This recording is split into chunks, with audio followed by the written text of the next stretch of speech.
हाय दोस्तों, मेरा नाम है Kunal. Welcome back to my channel.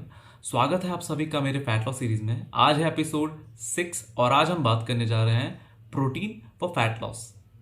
Protein एक सबसे कंट्रोवर्शियल न्यूट्रिएंट। आज जो मैं प्रोटीन के बारे में आपको बताने जा रहा हूँ वो सारा का सारा नॉलेज या तो किसी डॉक्टर को पता है, या तो एक रजिस्टर्ड डाइटिशियन को पता है, या तो एक एडवांस लेवल के ट्रेनर को पता है, और अब ये आपको पता चल जाएगा। तो लास्ट तक इस वीडियो में जुड़े रहना मेरे साथ। तो शुरू से शुरू करते हैं और कुछ बेसिक बातों को समझते हैं। जब भी हम कोई खाना खाते हैं तो उसका प्रोटीन प्रॉपर डाइजेशन के बाद अमीनो एसिड्स में चेंज हो जाता है।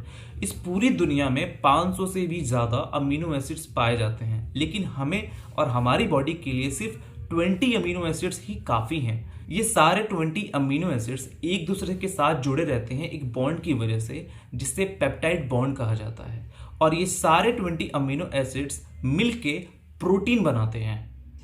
और इन 20 अमीनो एसिड में से कोई भी एक या एक से ज़्यादा अमीनो एसिड साथ में ना हो तो वो इनकम्प्लीट प्रोटीन कहलाता है। तो कंप्लीट प्रोटीन बनाने के लिए हमें 20 अमीनो एसिड्स ज़रूरी है। तो कंप्लीट प्रोटीन के सोर्सेज हैं वेज में सोया प्रोडक्ट्स और नॉनवेज में एनिमल प्रोडक्ट्स। एनिमल प्रोडक्ट्स के अंदर आता है milk product, meat, fish, egg. ये सारे के सारे बेस्ट ऑप्शंस हैं प्रोटीन के। अब आपके मन में क्वेश्चन आ रहा होगा कि क्या वेज के पास सिर्फ एक ही ऑप्शन है? तो पेशेंस रखो, सब कुछ बताऊंगा, बस देखते जाओ। तो वेजिटेरियंस के लिए आंसर ये है कि दो अलग अलग वेज प्रोडक्ट को मिला दो तो वो एक दूसरे का अमीनो प्रोफाइल शेयर कर लेते हैं, जिससे कि एक कंप्लीट प्रोटीन बनता है। और फिर आप उसे अपने डाइट में ले सकते हो। जैसे कि वेज को कंबाइन कर दो, दाल रोटी, दाल चावल, मूंग चना, आलू का पराठा। इसे कॉम्प्लीमेंट्री फूड भी कहा जाता है। आप चाहो तो वेज के साथ वेज कंबाइन कर सकते हो, वेज के साथ नॉनवेज कंबाइन कर सकते हो, वेज के साथ मिल्क प्रोडक्ट्स कंबाइन कर सकते हो, वेज के साथ एग भी कंबाइन कर सकते हो। ये सारे वेज के साथ मिलके एक अच्छा कॉम्बिनेशन बनाते हैं और आपको एक कंप्लीट प्रोटीन देते हैं। आपकी जानकारी के लिए मैं आपको एक बात बता दूं कि बॉडी बनाने के लिए सारी लड़ाई इस प्रोटीन की ही है। प्रोटीन न्यूट्रिएंट में सबसे महंगा न्यूट्रिएंट है, लेकिन अगर आप प्रोटीन को अपने डाइट में हमेशा रखते हो, उसे प्रायोरिटी देते हो, तो ये प्रोटीन आपके बुढ़ापे तक आपका साथ देगा। बच्चे से लेके जवान तक और जवान से लेके बुढ़ापे तक, नॉर्मल वॉकिंग से लेके बड़े से बड़े स्पोर्ट्स तक हमें प्रोटीन की ज़रूरत पड़ती है, चाहे वो आप मेल हो या फीमेल हो। हर किसी की प्रोटीन की रिक्वायरमेंट एक दूसरे से डिफरेंट होती है और ये डिपेंड करता है एज पे, एक्टिविटी पे, जेंडर पे और कंडीशंस जैसे कि सर्जरी, प्रेगनेंसी, इंजरी। आप प्रोटीन को अपने डाइट में 10 से 35% तक रख सकते हो और अपने फैट लॉस में भी इसी रेंज का इस्तेमाल कर सकते हो। फैट लॉस के दौरान सही मात्रा में प्रोटीन ना लेने से आपका मसल लॉस होगा, और मसल लॉस होने के कारण आपका स्ट्रेंथ कॉम्प्रोमाइज होगा, आपका इंड्योरेंस कॉम्प्रोमाइज होगा।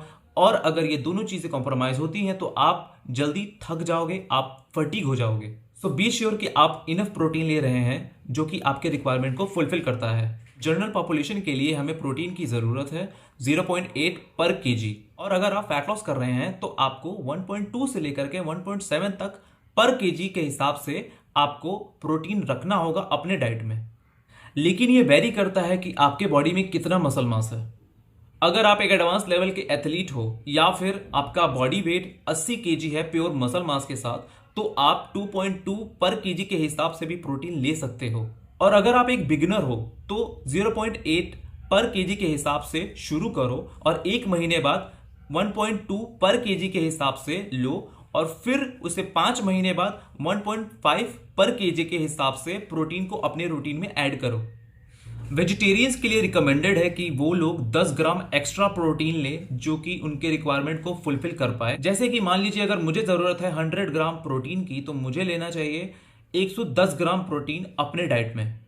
प्रोटीन के बेनिफिट्स हैं muscle building, maintaining bone mass, antibodies बनाता है, हीमोग्लोबिन बनाता है, फैट के लिए एक कैरियर के थ्रू काम करता है, ऑक्सीजन और अदर न्यूट्रिएंट कैरी करता है ब्लड के थ्रू, हीलिंग में हेल्प करता है, रिपेयरिंग में हेल्प करता है, हमारे बॉडी में एंजाइम्स बनाने में हेल्प करता है, कार्डियोवास्कुलर फंक्शनिंग में हेल्प करता है और वुंड हीलिंग में हेल्प करता है।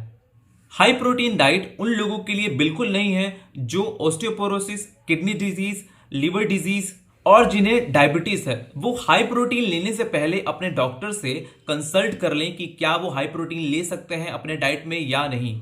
अगर ऐसे पेशेंट हाई प्रोटीन डाइट अपने रूटीन में लेते हैं तो उन्हें ज्यादा खतरा हो सकता है। देखिए, हमेशा सीखने की कोशिश करिए, ना समझ आए तो 2 बार देखिए, लेकिन सीखिए। ये जो भी मैं यहाँ पे बोलता हूँ ये 15 से लेकर के 70-80 साल के बुजुर्ग तक कोई भी इंसान इसे सीख सकता है, समझ सकता है और आगे सिखा भी सकता है, या फिर वो ये वीडियो किसी और को रेफर कर सकता है ताकि सही नॉलेज हर इंसान तक पहुंचे। देखिए, आप ज्यादा पढ़े लिखे हैं या कम पढ़े लिखे हैं, जरूरी ये है कि आपको पता होना चाहिए कि क्या खाना है और कैसे खाना है।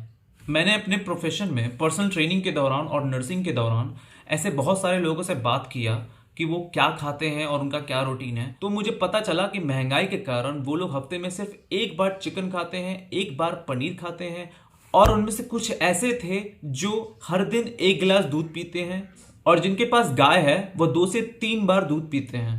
तो प्लीज प्रोटीन के इंपॉर्टेंस को समझिए, इसे अपने रूटीन में ऐड करिए ताकि आप हेल्थ इश्यूज से भी बचें। अगर ये वीडियो आपको अच्छी लगे तो प्लीज लाइक करना, शेयर करना, कमेंट करना, और अगर नए आए हो तो प्लीज सब्सक्राइब करना। अगर आप लोग चाहो तो मुझे इंस्टाग्राम पे भी फॉलो कर सकते हो, मेरे इंस्टाग्राम का आईडी है ट्रेन विद कुणाल। फिलहाल के लिए इस वीडियो में इतना ही, मिलते हैं नेक्स्ट टाइम, तब तक के लिए बाय बाय।